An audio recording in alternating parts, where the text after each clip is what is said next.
ఈడ్చుకి వెళ్తాం సెలబ్రిటీస్ని బెదిరించడం ఏంటి? నరహత్య చేసినప్పుడు 302 సెక్షన్ పెడతాం, బెదిరించడం ఏంటి? వార్నింగ్ ఇస్తున్నా, ఇప్పుడు 72 గంటల తర్వాత చూపిస్తాం. ఎవడైనా అల్లు అర్జున్ వెంటనే రిలీజ్ చేసి 100 కోట్లు అందిందట, సిబిఐ ఎంక్వైరీ చేయిస్తాం, ప్రైవేట్ ఇన్వెస్టిగేషన్ చేయిస్తాం.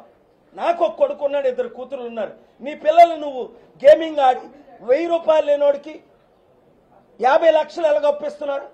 అప్పిచ్చిన వారికి, అప్పిప్పించిన వారికి, చట్టాలు మార్చిన వారికి, సెలబ్రిటీస్ ఎండోర్స్ చేస్తున్న వారికి ఎవరిని విడిచిపెట్టం. దేవుడు విడిచిపెట్టు, నేను విడిచిపెడదు, ఆనరబుల్ సుప్రీం కోర్టు విడిచిపెట్టదు.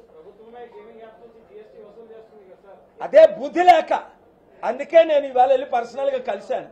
బుద్ధున్న వాళ్ళందరూ మీకు 7,000 కావాలంటే నేను 7,000 కోట్లు నేను దానం చేశా. 2,75,000 కోట్లు ఈ గవర్నమెంట్కి ఇప్పించనే లేదా? ఒక ముస్లిం కంట్రీ నుంచి ఇన్వెస్ట్మెంట్ గా. మీకు డబ్బులు లేవంటే అడగండి, ప్రపంచంలో డబ్బు ఎక్కువైపోయింది.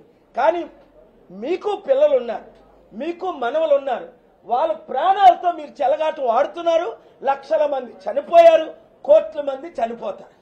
ఇది ఎంత డేంజరస్! ఇంతకంటే డ్రగ్స్ కంటే డేంజరస్ ఇది. ఎందుకు? డ్రగ్స్ లిమిటెడ్ గా దొరుకుతుంది, ఇది ఇంట్లో సీక్రెట్ గా దొరుకుతుంది. ప్రతి ఇంట్లో యాప్స్ ఉన్నాయి, 1, 2, 10, బియాండ్ ఇమాజినేషన్. నేను ఆ యాప్స్ పేరుతో సహా సూచిస్తాను. Government will support.